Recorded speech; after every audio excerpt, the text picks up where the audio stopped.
Hello students, welcome back to my YouTube channel VKCI computer education.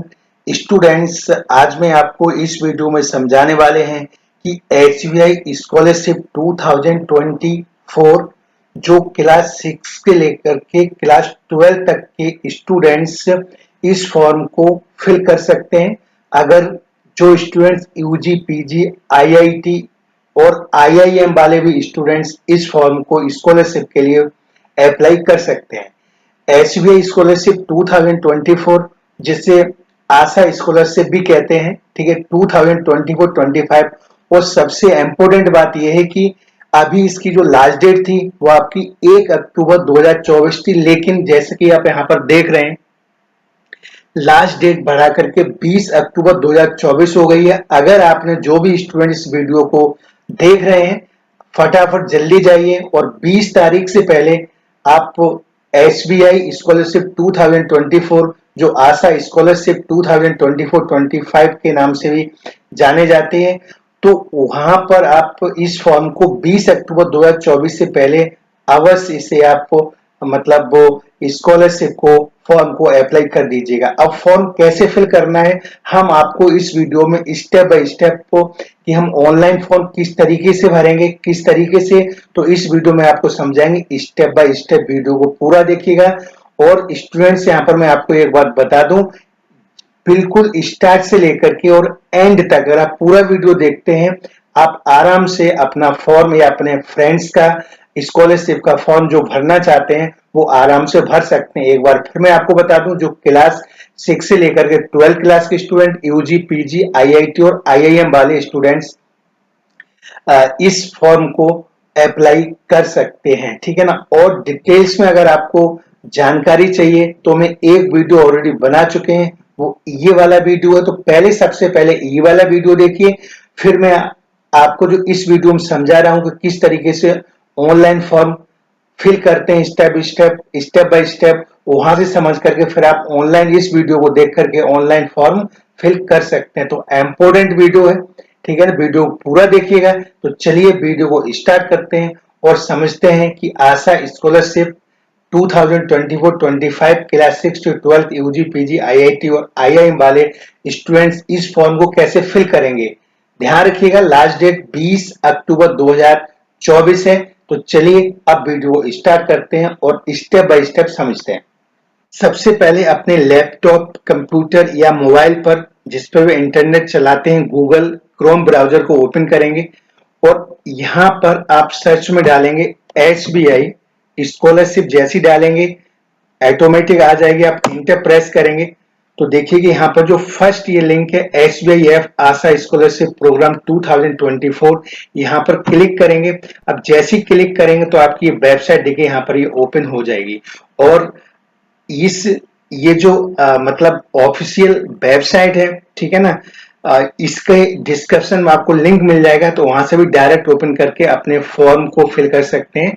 या फिर जैसे मैंने अभी बताया, अगर आप डिस्क्रिप्शन पे क्लिक करके नहीं कर सकते हैं तो क्रोम ब्राउजर में आप गूगल क्रोम ब्राउजर में मतलब SBIF आशा scholarship.org वेबसाइट डालेंगे और डालने के बाद जैसे जैसे मैं आपको बता रहा हूं वैसे आप फॉर्म को फिल करेंगे। तो चलिए फटाफट समझते हैं। अब यहाँ पर हमने ओपन कर लिया है, ठीक है ना, ऑफिशियल वेबसाइट। अब देखिएगा नीचे ऊपर इसे स्क्रॉल करेंगे। अब जैसे ही करेंगे तो यहाँ मैं आपको डिटेल में नहीं समझा रहा हूँ, यहाँ पर देखिए SBI Asha scholarship program for school students, मतलब जो क्लास 6 से 12 स्टूडेंट है, under graduate student, post graduate student, IIT और आईआईएम वाले इस फॉर्म को फिल कर सकते हैं।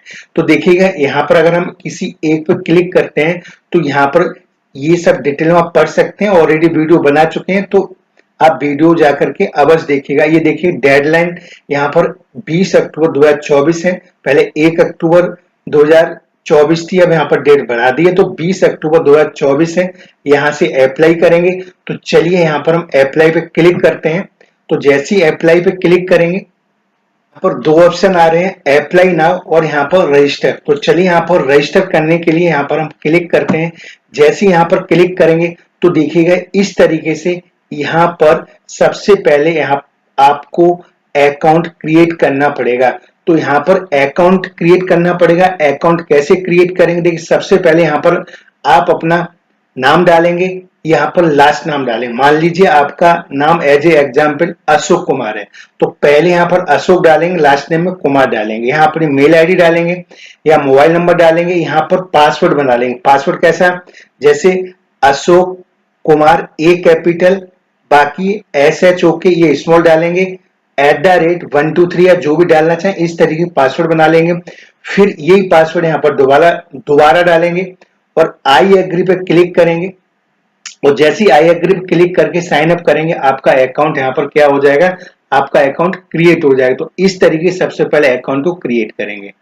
तो जैसे ही साइन अप पे क्लिक करेंगे सारी डिटेल डालने के बाद, तो आपने जो भी मोबाइल नंबर डाला हुआ है, ठीक है ना, तो उस पर ओटीपी आएगा और ओटीपी यहाँ पर फिल करेंगे। और जैसे ही ओटीपी फिल करेंगे, यहाँ पर फिल करने के बाद यहाँ पर सबमिट कर देंगे, ठीक है ना। और जैसे सबमिट करेंगे तो ये आपका सबमिट हो जाएगा। इसके बाद देखिएगा, इसके बाद यहाँ पर अपना देखिएगा सेलेक्ट जेंडर को यहाँ पर सेलेक्ट करना है, यहाँ पर सेलेक्ट स्टेट सेलेक्ट करना है, यहाँ पर क्लास सेलेक्ट करना है, और यहाँ पर आप लैंग्वेज सेलेक्ट करेंगे। और यहाँ पर इसे एक बार are you person with disability, अगर डिजेबिलिटी है तो नो या यस इस पर क्लिक करके यहाँ पर एक बार अपडेट कर देंगे, ठीक है ना। और जैसे ही अपडेट करेंगे उसके बाद आगे देखिएगा, यहाँ पर अब आप जैसे कि यहाँ पर देख रहे हैं, यहाँ पर भी डेडलाइन दी हुई है, ये इंस्ट्रक्शन सारे पढ़ लीजिएगा, ठीक है ना। और यहाँ पर ये न्यू पेज आपका ओपन हो जाएगा, न्यू मतलब पेज पे आ जाएंगे। यहाँ पर देखिएगा स्टार्ट एप्लीकेशन, जैसे यहाँ पर क्लिक करेंगे, इसके बाद जैसे यहाँ पर क्लिक करेंगे, इसके बाद ये देखिएगा चेक योर एलिजिबिलिटी। तो यहाँ पर देखिएगा, ये देखिए क्योंकि मैं क्लास 12th के लिए अप्लाई कर रहे हैं, तो यहाँ पर 6 to 12 आ रहा है। तो यहाँ पर करंट एकेडमी मतलब आप आर यू स्टडी मतलब कौन से क्लास में कर रहे हैं, तो यहाँ पर जैसे क्लिक करेंगे तो यहाँ पर आप अपनी क्लास को सेलेक्ट कर लेंगे, ठीक है ना। तो यहाँ पर जैसे ही क्लिक करेंगे तो अपने क्लास को सेलेक्ट करेंगे। इसके बाद इसमें लिखा गया क्या, जो जैसे मान लीजिए हम क्लास 12th के लिए अप्लाई कर रहे हैं, तो क्लास 12th में जो आप अप्लाई करें तो क्लास 11th में आपके 75% से एबव नंबर है, तभी आप इस फॉर्म को अप्लाई कर सकते हैं। तो अगर हैं तो ठीक है, तो आप अप्लाई कर सकते हैं। तो यहाँ पर यस करेंगे, ठीक है ना। और यहाँ पर देखिए is your gross annual family income, मतलब आपके पेरेंट्स की इनकम एनुअल यानी वार्षिक पूरे साल में जो एनुअल इनकम है वो 3 लाख से ज्यादा नहीं होना चाहिए। तो अगर इस क्राइटेरिया में आप आते हैं तो इसी फॉर्म को अप्लाई कर सकते हैं। मतलब यहाँ पर अपनी क्लास जिस क्लास में है वो क्लास यहाँ पर आप ले लेंगे। यहाँ पर जो भी जैसे मैंने एग्जाम्पल दिया 12th क्लास में फिल कर रहे हैं तो 11th में, मतलब जो भी जैसे आप 10th का करें तो 9th में 75% से ज्यादा होना चाहिए, 8th का करें तो 7th में 75% ज्यादा होना चाहिए। तो मतलब लास्ट वाली जो आपने पास आउट की है, ठीक है ना, प्रीवियस ईयर, तो वो 75% से ज्यादा होना चाहिए। तो देखिएगा, तो समझ गए ना क्या लिखा है, हैव योर सिक्योर 75% या एबव, मतलब 75% होना चाहिए या उससे एबव होना चाहिए। जैसा कि स्टूडेंट मैं आपको बता रहा था कि 75% नंबर होना चाहिए या उससे ज्यादा होना चाहिए, ठीक है ना। और अगर हैं तो ठीक है, यस करेंगे। और यहाँ पर यस करेंगे, 3 लाख से जो इनकम है वो 3 लाख से कम है, 3 लाख से ज्यादा नहीं है, तो आप इस फॉर्म को अप्लाई कर सकते हैं। अगर 3 लाख से ज्यादा तो इस फॉर्म को अप्लाई नहीं कर सकते हैं। अब चलिए आगे देखते हैं। तो देखिएगा जैसे नेक्स्ट हम क्लिक करेंगे वहां पर वैसे न्यू पेज ओपन होगा। ये सबसे इम्पोर्टेंट यहाँ पर इम्पोर्टेंट पॉइंट है, ध्यान से समझिएगा। यहाँ पर आपका देखिए वेरीफाई आधार कार्ड, मतलब आपका यहाँ पर आधार कार्ड अपने पास में रख लीजिएगा। यहाँ पर आपका जो आधार कार्ड है वो वेरीफाई होगा। तो यहाँ पर वेरीफाई आधार कार्ड पर क्लिक करेंगे, जैसे ही क्लिक करेंगे तो देखिए ये डिजी लॉकर से वेरीफाई मांगेगा। तो डिजी लॉकर यहाँ पर ओपन होगा। अगर डिजी लॉकर में आपने अपना अकाउंट नहीं बनाया है, ठीक है ना, तो बना लीजिएगा। तो ये साइन अप मतलब वहां पर अकाउंट बनाना पड़ेगा, ठीक है ना। तो यहाँ पर आधार नंबर डालेंगे, आधार नंबर डाल करके नेक्स्ट करेंगे। और जैसे ही नेक्स्ट करेंगे उसके बाद देखिएगा यहाँ पर, अब देखिए क्योंकि मैंने पहले से बना रखा था तो you are already registered with digi locker. तो जो आधार कार्ड से मैंने अकाउंट बना दिया तो कह रहा है कि आपको उसे दोबारा बनाने की जरूरत नहीं, आपका ऑलरेडी बना हुआ है। तो जो आपने 6 पिन डाला था बस वो आप डाल दीजिए। तो यहाँ पर अगर पहले से बना हुआ है और जो भी आपने वहां पर पिन डाला है तो यहाँ पर डाल देंगे, यहाँ पर डन कर देंगे। और अगर आप पिन भूल गए तो फॉरगेट पे क्लिक करेंगे। अगर आपने डिजिटल अकाउंट नहीं बनाया है तो यहाँ पर साइन अप करेंगे, जो इससे पहले वाली, देखिए साइन अप करेंगे और ओटीपी आएगा, वेरिफिकेशन होगा और आप पिन वहां पर बना लेंगे और ये आपका ये डिजी लॉकर में अकाउंट ओपन हो जाएगा। अगर बना हुआ है तो डायरेक्टली आप यहाँ पर देखिए, जैसे मैं बता रहा कि मैंने पहले बना लिया था, मतलब तो you are already registered with digi locker. तो यहाँ पर सब पिन डालना है, वहां पर डन करना है। इसके बाद आगे चलते हैं। आगे देखिएगा, यहाँ पर देखिएगा, यहाँ पर ये देखिए कब आएगा, ये ध्यान रखिएगा। यहाँ पर ये गो, क्योंकि ये जो बॉडी 45 स्टडी है जिसे हम अप्लाई कर रहे हैं, जिसके थ्रू इस फॉर्म को, तो अगर आप इंफॉर्मेशन पहुंचाना चाहते हैं तो परमिशन मांगेगा। परमिशन देना चाहते हैं तो यस करिए, नो करेंगे तब ये वाला फॉर्म आपको फिल करना पड़ेगा। और अगर नहीं करना तो यहाँ पर डिने कर दीजिए, करना है यहाँ पे अलाउ कर दीजिएगा। तो इसे आप भर सकते हैं, डिने या अलाउ कर सकते हैं। आगे चलिए। आगे चलने के बाद देखिएगा, यहाँ पर देखिए, तो जब आप वहां पर डिने करें तो यहाँ पर एक और पेज लॉगिन होगा, एक विंडो ओपन होगा, क्रिएटिंग अकाउंट फास्ट। तो ये जो भी है फिल करके आप सबमिट कर दीजिएगा। फुल नेम पूछा, डेट ऑफ बर्थ पूछा, मेल फीमेल है क्या है, मोबाइल नंबर, ईमेल आईडी और जो भी आपने पिन है वो डाल करके और इसे सबमिट कर देंगे, ठीक है ना। इसके बाद आगे चलिए। अब देखिए यहाँ पर, अब आपका जो फॉर्म है वो देखिए ओपन हो गया है। एस यहाँ पर देखिए लिखा हुआ है कि SBIF Asha scholarship program for school student, deadline 20 October 2024 है, ठीक है ना। Please fill the application form below with the correct information to the best of your knowledge. There are certain field in the applicable form where date information. ये कह रहा है कि जो भी आप इसमें इंफॉर्मेशन डालेंगे वो सही करेक्ट ही डालना है, ठीक है ना। तो चलिए क्या क्या इन्फॉर्मेशन एक बार मैं आपको समझा देते हैं, फटाफट देखिएगा। यहाँ पर जब ये ओपन होगा तो देखिए स्टूडेंट पर्सनल डिटेल सबसे पहले आपको, ये पेंडिंग है पूरा नहीं हुआ तो सबसे पहले आपको ये डालना है, जिसमें कि देखिए अभी मैं आगे भी आपको बताएंगे। ये देखिए इसमें फर्स्ट नेम डालना है। फर्स्ट नेम का मतलब जैसे मैंने बताया था, यहाँ पर अपना लास्ट नेम डालना है, यहाँ पर मेल आईडी डालना है, यहाँ पर मोबाइल नंबर डालना है। और इसके बाद देखिएगा डेट ऑफ बर्थ डालना है, जेंडर डालना है और यहाँ पर कैटेगरी SC OBC जनरल जिसमें भी आते हैं तो यहाँ पर आप कैटेगरी डाल सकते हैं। यहाँ पर आधार नंबर डालेंगे, जैसे आधार नंबर डालेंगे तो देखिए वेरीफाई होगा।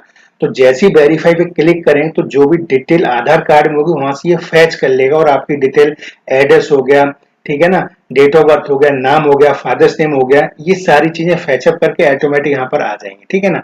जो आ जाएंगी उसे आपको फिल नहीं करना, जो नहीं आएंगी जैसे एनुअल फैमिली इनकम है तो आपको यहाँ पर डालना है ना। आर यू, जो एनुअल इनकम वो डालना है। आर यू डिफरेंटली एबल, क्या और आप सक्षम हैं इससे ज्यादा, तो यहाँ पर नो ही रखिएगा। यहाँ पर पेरेंट स्टेटस आ जाएगा, ठीक है ना। तो यहाँ पर देखिए जो पेरेंट स्टेटस आएगा तो यहाँ पर आपको एलाइव पेरेंट्स, मतलब जो भी ऑप्शन जैसे एलाइव पेरेंट्स हो गया, बर्थ पेरेंट्स एलाइव हो गया, ठीक है ना। तो इस तरीके से आएगा तो यहाँ पर अपने हिसाब से अकॉर्डिंग सेलेक्ट कर लेंगे। सिबलिंग, सिबलिंग का मतलब है कि और आपके भाई बहन है कितने हैं तो 1 2 3 यहाँ पर डाल सकते हैं, ठीक है ना। इसके बाद ये जो परमानेंट एड्रेस वगैरह ये आधार कार्ड से मैच करेगा तो ये डालने की जरूरत आपको नहीं है, ठीक है ना। तो ये आधार कार्ड से ऑलरेडी मैच कर लेगा, ठीक है। जो ऑप्शन नहीं करेगा जैसे डिस्ट्रिक्ट हो गया, पहली बात ये कर लेगा तो वो आप फिल कर दीजिएगा, ठीक है ना। इसके बाद क्रॉसपॉन्डिंग एड्रेस और जो आपका ये वाला एड्रेस अगर सेम है दोनों तो यहाँ पर जैसे टिक करेंगे तो ये भी आपका ऑटोमेटिक फिल हो जाएगा। और इसके बाद देखिए सेव एंड कंटिन्यू पर क्लिक कर देंगे तो सारी इंफॉर्मेशन आपकी क्या हो जाएगी, सेव हो जाएगी। इसके बाद आपको यहाँ पर एजुकेशन डिटेल देना है और इसके बाद फैमिली डिटेल देना है, ठीक है ना। और इसके बाद फैमिली डिटेल्स के बाद जैसे यहाँ पर क्लिक करेंगे डॉक्यूमेंट्स मांगेगा ये, यहाँ पर रेफरेंस देना है, यहाँ पर बैंक डिटेल देना और यहाँ पर मोर अबाउट योर सेल्फ, मतलब अपने बारे में 2 4 चीजें यहाँ पर लिखना है, ठीक है ना। और इसके बाद ये सबको, ये जितने दे रखे हैं इनको सब टिक ये पढ़ लीजिए और पढ़ने के बाद सब पे टिक करिए, ठीक है ना। और टिक करने के बाद और यहाँ पर जो भी डिटेल आपने पूरी फिल की है एक बार प्रीव्यू पर जैसे ही क्लिक करेंगे तो जो भी डिटेल दोबारा रीचेक कर सकते हैं। अगर गलत है तो एडिट का ऑप्शन आएगा, वहां पर जाके आप सही कर सकते हैं और फिर फाइनल सबमिट कर सकते हैं। इसको हम एक एक डिटेल को क्लियर तरीके से देखते हैं। तो चलिए देखिएगा, देखिएगा इस तरीके से जैसे ही मतलब इंफॉर्मेशन आप अपनी भरेंगे ना इस फॉर्म में, तो देखिए यहाँ पर जैसे मैंने बताया था डिटेल में आप समझिएगा। यहाँ पर फर्स्ट नेम आ जाएगा, ठीक है ना, या मोबाइल आ जाएगा, डेट ऑफ बर्थ आ जाएगा, आधार नंबर आ जाएगा। और जैसे ही यहाँ पर डेट ऑफ बर्थ आप डालेंगे ना, और आधार कार्ड से जैसे ही वेरीफाई करेंगे जो भी डिटेल आई, तो यहाँ पर देखिए एक मैसेज आएगा, नोटिफिकेशन आएगा, important notice for the minor student, मतलब जिनकी एज, जो एज है 18 साल से कम है। तो यहाँ पर सीधा लिखा हुआ है कि आप इस फॉर्म को फिल नहीं कर सकते, अपने पेरेंट्स के साथ करिए। As you under 18 year old, it is the required that you complete this application form in the presence of your parent और ये गार्जियंस। मतलब आप गार्जियंस के साथ बैठ करके इस फॉर्म को फिल आउट करिएगा, क्योंकि an OTP will be sent to their number to obtain their consent before you can successfully submit your application. Thank you for your cooperation. समझ गया ना। तो यानी इसलिए अपने अगर 18 से, क्योंकि 18 अगर हम 6 से 12 भर रहे हैं तो अधिकतर स्टूडेंट की जो एज है वो 18 से नीचे होती है। तो कहने का मतलब अपने पेरेंट्स के साथ में इस फॉर्म को, गार्जियंस के साथ में इस फॉर्म को फिल आउट करिए, क्यों आपकी एज 18 से कम है। अगर 18 से ज्यादा तो कोई दिक्कत नहीं है। तो ये नोटिस आता है, इसके बाद यहाँ पर हम कंटिन्यू करेंगे। जैसे ही कंटिन्यू करेंगे यहाँ पर, उसके बाद देखिएगा आगे यहाँ पर जो भी आधार कार्ड से फैच होगा, तो यहाँ पर पूरा एड्रेस, मोबाइल नंबर आ जाएगा। बस आपको कुछ नहीं करना है, यहाँ पर फोटो आ जाएगा आपका। मैंने एज ए सिक्योरिटी पर्पज से यहाँ पर हाइड कर रखा है। यहाँ फोटो आएगा, यहाँ पर नाम, जो भी फैच करेगा सारा नाम, डेट ऑफ बर्थ, एड्रेस, सब कुछ यहाँ पर आ जाएगा। और प्रोसीड पे क्लिक करेंगे, प्रोसीड अपडेट पे क्लिक करेंगे, और जैसे ही क्लिक करेंगे तो आपके सामने अब देखिएगा यहाँ पर पेशेंट डिटेल पूछा जाएगा, मतलब एकेडमिक डिटेल पूछा जाएगा। तो यहाँ पर हम फिल आउट कर लेंगे। तो देखिएगा यहाँ पर, क्योंकि 12th का हम फिल आउट कर रहे हैं जैसे मैंने आपको बताया था स्टार्टिंग में, तो यहाँ पर देखिए आप अपनी क्लास यहाँ पर 11th आ जाएगा, क्योंकि 12th में आप कर रहे हैं तो 11th सेलेक्ट करेंगे। 10th का भरे 9th का करेंगे, 6th का भरे 5th का करेंगे, और अगर आपको 7th का भरे 6th का, और अगर आपको बीएससी बीए ग्रेजुएशन का फर्स्ट ईयर है तो 12th का। तो इस तरीके से अब जो आप 12th क्लास कर रहे हैं तो कौन से बोर्ड से कर रहे हैं, यहाँ पर आपके बोर्ड का नाम आ जाएगा, ठीक है। यहाँ पर आपका पीसीबी है, पीसीएम है, या कॉमर्स है, या आर्ट है, तो यहाँ पर अपना स्ट्रीम सेलेक्ट कर लेंगे। और यहाँ पर स्कूल टाइप, स्कूल कैसा है, गवर्नमेंट है, गवर्नमेंट एडेड है, या प्राइवेट है, वो यहाँ पर सेलेक्ट करेंगे। यहाँ अपना स्टेट सेलेक्ट करेंगे, यहाँ पर अपना डिस्ट्रिक्ट को सेलेक्ट करेंगे, यहाँ पर स्कूल का नाम फिल आउट करेंगे, ठीक है ना। यहाँ पर मोड ऑफ कोर्स, ठीक है ना, कोर्स मोड, कोर्स का जो मोड ऑफ कोर्स यहाँ पर आपको सेलेक्ट करेंगे। मोड ऑफ स्टडी यहाँ पर सेलेक्ट करेंगे कि आपको हॉस्टल में रह के पढ़ रहे हैं या डे पढ़ रहे हैं। तो इस तरह के जो भी ऑप्शन आएगा जो आपके पास एप्लीकेबल होगा वो यहाँ से फिल कर लीजिएगा। पासिंग ईयर कब किया था, कि 12th का भर तो 11th में कब किया है ना। आप जिस करंट क्लास में अभी उससे पीछे वाली क्लास कब पास किया वो, और यहाँ पर रोल नंबर डाल करके इसके बाद आगे फिल आउट करेंगे। और इसके बाद देखिए यहाँ पर जैसे 12th का हम भर रहे हैं तो 11th में आपके टोटल कितने नंबर आए थे, ऑप्टेन टोटल जैसे 500 का 500 कितने आए हैं, और टोटल मार्क 500 का है 6 का है, तो यहाँ करिए, ठीक है। तो ऑटोमेटिक आप परसेंट आपकी आ जाएगी, ठीक है ना। इसके बाद 12th का यहाँ पर जैसे ही क्लिक करेंगे तो 12th की सारी डिटेल भरनी। 12th का मतलब तो आपने पास नहीं किया, लेकिन 12th से रिलेटेड जो जो चीजें आएंगी वो आपको फिल आउट करनी है। तो देखिएगा यहाँ पर क्या क्या मतलब फिल आउट करना, जैसे कि 12th का देखिए क्लास 12th आ ही जाएगा। यहाँ पर सीबीएसई बोर्ड सेलेक्ट कर लेंगे, यहाँ पर स्ट्रीम पीसीएम पीसीबी कॉमर्स जो भी यहाँ पर सेलेक्ट कर लेंगे। स्कूल टाइप जैसे मैंने बताया था, फिर वही ऑप्शन आ गया यहाँ पर, तो आप गवर्नमेंट है, गवर्नमेंट एडेड है, प्राइवेट है, वो कर लेंगे। प्रिंसिपल का नाम आएगा, स्कूल के प्रिंसिपल का नाम तो पता ही होगा। और यहाँ पर स्टेट आ जाएगा, डिस्ट्रिक्ट आ जाएगा, स्कूल का नाम आ जाएगा, स्कूल का मेल आईडी आ जाएगा, स्कूल का कॉन्टेक्ट नंबर आ जाएगा। और यहाँ पर आपका फी रिसिप्ट, मतलब टोटल एकेडमिक ईयर की, जैसे मान लीजिए आपका मंथली 5,000 रुपए जा रहा है, तो 12 महीने का 12 7,000 रुपए, तो यहाँ पर आपको टाइप करके लिख देना है। मोड ऑफ कोर्स कैसा है, जैसे अभी बताया था वो यहाँ पर डाल देंगे। मोड ऑफ स्टडी यहाँ पर आ जाएगा, ठीक है ना। और यहाँ पर रोल नंबर डाल देंगे, ठीक है ना। जैसे यहाँ पर डालेंगे आगे, यहाँ पर देखिए ये जैसे ही मतलब ये डालने के बाद ये सबमिट कर देंगे, तो ये क्लास 12th की जो डिटेल है वो आपकी सबमिट हो जाएगी। आगे देखिएगा, अब यहाँ पर कम से कम ये आगे जो ऑप्शन में क्लिक करेंगे ऐड फैमिली मेंबर, इसमें आप 2 फैमिली नंबर ऐड कर सकते हैं, मिनिमम 2। देखिए लिखा please add detail 2 family member, if your is no income for a family number please enter zero. मतलब अगर इसका मतलब ये है, जैसे आप दो यहाँ पर ऐड फैमिली नंबर करेंगे, जैसे अपने मम्मी का, पापा का, जैसे अपने पापा का यहाँ नाम लिख देंगे, मोबाइल नंबर लिख देंगे, अपने पापा की एनुअल इनकम लिख दीजिएगा, 3 लाख से कम होना चाहिए। तो आप इनकम सर्टिफिकेट बनवाएंगे, उसमें जो जितना लिखा उतना यहाँ टाइप कर दीजिए, ठीक है ना। तो अब रिलेशन क्या है, फादर यहाँ ले लेंगे अगर पापा का नाम डालेंगे, और यहाँ पर क्वालिफिकेशन आ जाएगी, यहाँ पर ऑक्यूपेशन पापा क्या कर रहे हैं, तो ये पापा की पूरी डिटेल डाल के यहाँ पर सेव कर दीजिए। फिर ऐसी मम्मी की, तो मम्मी अगर हाउस वाइफ है तो इनकम में जीरो आ जाएगा, बाकी जो भी है अब वो आप यहाँ पर रिलेशन मदर आ जाएगा, क्वालिफिकेशन जो भी मम्मी ने किया है वो डाल दीजिएगा, और मम्मी हाउस मेकर है, हाउस वाइफ है, वह जो भी काम करें डाल करके सेव कर दीजिएगा, ठीक है ना। तो इस तरीके 2 मेंबर आप यहाँ पर ऐड करेंगे, ओके। अब चलिए आगे चलते हैं।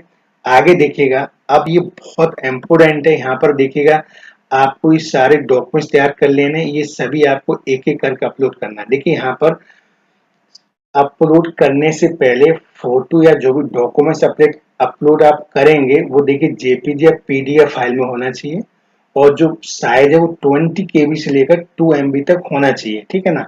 अगर नहीं है तो पहले ये नहीं है तो अपलोड नहीं होगा, आप उस साइज को सही करिए, उसके बाद अपलोड कर लीजिएगा, ठीक है ना। अब देखिए अपलोड कैसे करना है, यहाँ पर पासपोर्ट साइज फोटो को यहाँ पर अपलोड करेंगे। जैसे यहाँ पर क्लिक करेंगे, आपके कंप्यूटर के या लैपटॉप या जिसमें आप कर रहे हैं मोबाइल में ऑप्शन खुल जाएगा, वहां से मतलब फोटो को सेलेक्ट करिए, वहां पर सेलेक्ट करके इंसर्ट करिए, तो यहाँ पर फोटो अपलोड सक्सेसफुली हो जाएगा। इसी तरीके से आपको आधार कार्ड बैक और फ्रंट दोनों साइड एक ही जेपीजी या पीडीएफ एक ही फाइल बना लीजिएगा, और इसे ब्राउजर पे जाके अपलोड कर दीजिएगा। इसी तरीके से यहाँ पर जैसे 12th का हम भर रहे हैं, तो यहाँ पर 11th की मतलब प्रीवियस क्लास की मार्कशीट यहाँ पर अपलोड होगी आपकी। यहाँ पर 10th की, क्योंकि हम 12th का भर रहे हैं तो 10th की भी मार्कशीट यहाँ पर अपलोड होगी। करेंट ईयर की फी रिसिप्ट यहाँ पर अपलोड होगी, ठीक है ना। जब जैसे आप मंथली, जैसे बोला 5000 आप दे रहे हैं या जो भी फीस दे रहे हैं, तो जो फी रिसिप्ट मिलेगी तो यहाँ पर आप वो अपलोड कर दीजिएगा। करेंट ईयर जैसे आई कार्ड बच्चे का बना होगा, करेंट ईयर का जब पढ़ रहा है तो यहाँ पर अपलोड करना है। ये सब अपलोड करने के बाद देखिए जो जो अपलोड होता जाएगा इस पे ग्रीन टिक हो जाएगा। अभी हमने देखिए ये अपलोड कर दिए, लेकिन ये अपलोड नहीं हुए हैं तो इन पर टिक नहीं आ रहा। तो इसी तरीके से करेंट ईयर एडमिशन प्रूफ, जैसे आईडी कार्ड जैसे मैंने बताया था अपलोड कर सकते हैं, इनमें से कोई bonafide ID card, admission letter, इनमें से कोई भी आप यहाँ पर मतलब अपलोड कर सकते हैं। फैमिली इनकम जैसे 16 इनकम सर्टिफिकेट, तहसीलदार मतलब आपको तहसील में जो भी आप ऑनलाइन भी है, मतलब अगर नहीं है तो बनवा लीजिएगा, बन जाएगा। इनकम सर्टिफिकेट यहाँ पर अपलोड होगा, पेरेंट्स का होगा, ध्यान रखिएगा। बैंक अकाउंट आपका खुला होना चाहिए, बैंक अकाउंट आधार से लिंक होना चाहिए, मोबाइल जो आप दे रहे हैं वो भी लिंक होना चाहिए। तो ये सारी चीजें, ये बैंक पासबुक या कैंसिल चेक यहाँ पर आपको अपलोड करना है। इसके बाद ये कास्ट सर्टिफिकेट भी अपलोड करना है। जैसे ये सभी अपलोड हो जाते हैं, सेव एंड कंटिन्यू पर क्लिक करेंगे। जैसे ही सेव एंड कंटिन्यू पर क्लिक करेंगे, आगे देखिएगा यहाँ पर इसके बाद आपको डॉक्यूमेंट्स अपलोड सक्सेसफुल हो गया, कंप्लीट हो गया। अब आ रहा है रेफरेंस, तो यहाँ पर देखिएगा क्या लिखा, प्लीज एंड मिनिमम 2 रेफरेंस, आपको कोई 2 नाम रेफरेंस में देना है। और 2 नाम कौन कौन से देने, जैसे किसी आप कोई एनजीओ, कोई सर हैं, कोई मैम है, एनजीओ का नाम दे, एनजीओ कोई चला रहा है तो उनका जो आप जानते हैं, रेफरेंस मतलब जानते हैं उनको, वो आपको जानते हैं, तो यहाँ पर उनका नाम दे सकते हैं, उनका मोबाइल नंबर डाल सकते हैं, उनका रिलेशन क्या है वो आप मतलब उनसे रिलेशन क्या है वो यहाँ पर आप डाल सकते हैं।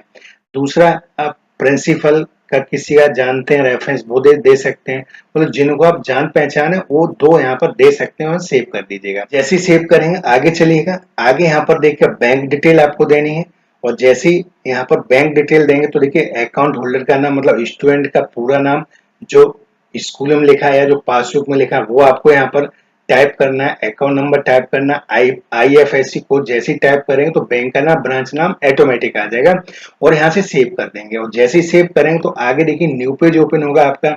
अब देखिए यहाँ पर मोर अबाउट, अपने बारे मतलब स्टूडेंट अपने बारे में यहाँ पर कम से कम देखिएगा 50 वर्ड तक या उससे ज्यादा, यानी मिनिमम 50 वर्ड या उससे ज्यादा यहाँ लिखेगा।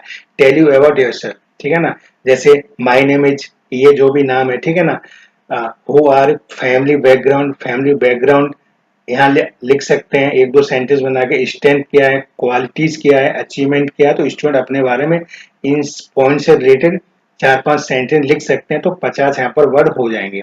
इसके बाद क्वेश्चन नंबर 2 है, देखिए यहाँ पर 2 क्वेश्चन पूछ रहा है, if awarded how to you plan to utilize scholarship money, select approximate option, मतलब ऑप्शन दिए हैं, तो आप क्या करना चाहेंगे अगर आपको स्कॉलरशिप मिलती। तो देखिए यहाँ पर आप कोचिंग या कॉम्पिटिटिव एग्जाम की तैयारी कर सकते हैं उस मनी से, ठीक है ना। तो इनमें से किसी भी एक पर टिक करना। हैव यू रिसीव एसवाइप आसर्स को सिर्फ इन प्रीवियस ईयर, अगर आपको पहले मिल चुका है तो यस करिए, नहीं मिला नो कर दीजिएगा, ठीक है ना। इसके बाद देखिए नंबर 4 पे चलते हैं, if yes select year in which you receive the scholarship, select not applicable if it did not receive. तो रिसीव नहीं हुआ है तो यहाँ से नॉट एप्लीकेबल कर देंगे, ठीक है ना। आगे देखिएगा question number 5, how did you मतलब get to know about this scholarship. आप जो ये फॉर्म फिल करें आप कहाँ से जानकारी मिली, तो इनमें से सोशल मीडिया से मिली, या बडी फॉर स्टडी 45 से मिली, ठीक है ना, या एसबीआई बैंक से मिली, या एनजीओ से मिली। तो जिस पे टिक करना आप कर दीजिएगा। सोशल मीडिया से मिली तो यहाँ पर आप टिक कर दीजिए, क्योंकि सोशल मीडिया में अधिकतर लोग सभी एक्टिव रहते हैं, तो सोशल मीडिया टिक कर दीजिए, जिसमें आप करना चाहे उसमें कर सकते हैं। Have you receive and government और private source during the last, कभी मिली है, नहीं मिली तो नो करिए, मिली है तो यस करिए। If yes please share name and the amount उसको रिसीव हुई है, तो यहाँ पर यस या नो लिख दीजिएगा। Do you have SBI bank account, क्या आपका जो अकाउंट एसबीआई बैंक से है, नहीं है, या नॉट एप्लीकेबल। तो जो भी यहाँ पर आप क्या कर देंगे, यहाँ पर अकाउंट है तो यस करिए, नहीं है तो नो कर दीजिएगा, ठीक है ना। If no will you willing to open SBI bank account, please select not applicable if you are already have an SBI bank. है तो यस, नहीं है तो नो, या नॉट एप्लीकेबल। ये जो दिए हुए हैं ये सभी पहले पढ़ लीजिएगा, ये सभी टर्म कंडीशन आपने एक्सेप्ट करना है तो सब पे करना ही पड़ेगा, तभी ये आपका सबमिट होगा। तो सभी पे टिक करके और यहाँ पर प्रीव्यू पे क्लिक कर दीजिए। अब ध्यान समझिएगा, जैसे ही प्रीव्यू पे क्लिक करेंगे तो जो जो आपने इंफॉर्मेशन फिल की है ना, सारी आपके सामने डिस्प्ले होगी। सभी को एक एक करके चेक कर लीजिए, अगर उसमें कोई प्रॉब्लम है, अगर कोई परेशानी है, तो उसे एडिट का ऑप्शन होगा यहाँ पर, ऐसे वहां पर एडिट पे जाके सही करिए और फिर फाइनल सबमिट कर दीजिएगा। और जैसे आप सबमिट देखिए यहाँ पर आ रहा है, आ रहा नहीं आ रहा, ध्यान से देखिए। जैसे आप ये सारा मतलब चेकआउट फिल आउट ये सब पढ़ेंगे तो देखिए एडिट एप्लीकेशन फॉर्म, अगर कोई करेक्शन है तो एडिट करेंगे, ठीक है ना, और अगर नहीं है तो सबमिट करेंगे। अब जैसे ही सबमिट पर क्लिक करेंगे तो आपका ऑप्शन आ जाएगा, जैसे ही सबमिट पे क्लिक करेंगे आपका ऑप्शन आ जाएगा कि आपका फॉर्म सक्सेसफुली सबमिट हो चुका है। तो इस तरीके से एसबीआई स्कॉलरशिप 2024-25 के लिए क्लास 6 से लेकर 12 तक के स्टूडेंट, यूजी पीजी आईआईटी और आईआईएम वाले स्टूडेंट फिल आउट कर सकते हैं। फॉर्म को फिल करके 20 अक्टूबर 2024 तक क्या कर सकते हैं, मतलब भर सकते हैं, सबमिट कर सकते हैं। तो आई होप के वीडियो आपको अच्छा लगा होगा, ठीक है ना। इस वीडियो को अपने फ्रेंड्स के साथ शेयर करिए, ज्यादा से ज्यादा शेयर करिएगा जो भी इस फॉर्म को भरना चाहते हैं, ठीक है ना। तो भर सकते हैं, 20 अक्टूबर 2024 लास्ट डेट है। अगर वीडियो आपको अच्छा लगा है तो वीडियो पर कमेंट करिए, ठीक है ना। और इस चैनल बीकी से कंप्यूटर एजुकेशन चैनल को सब्सक्राइब अवश्य कर लीजिएगा। मिलते हैं नेक्स्ट वीडियो में। जय हिंद, जय भारत।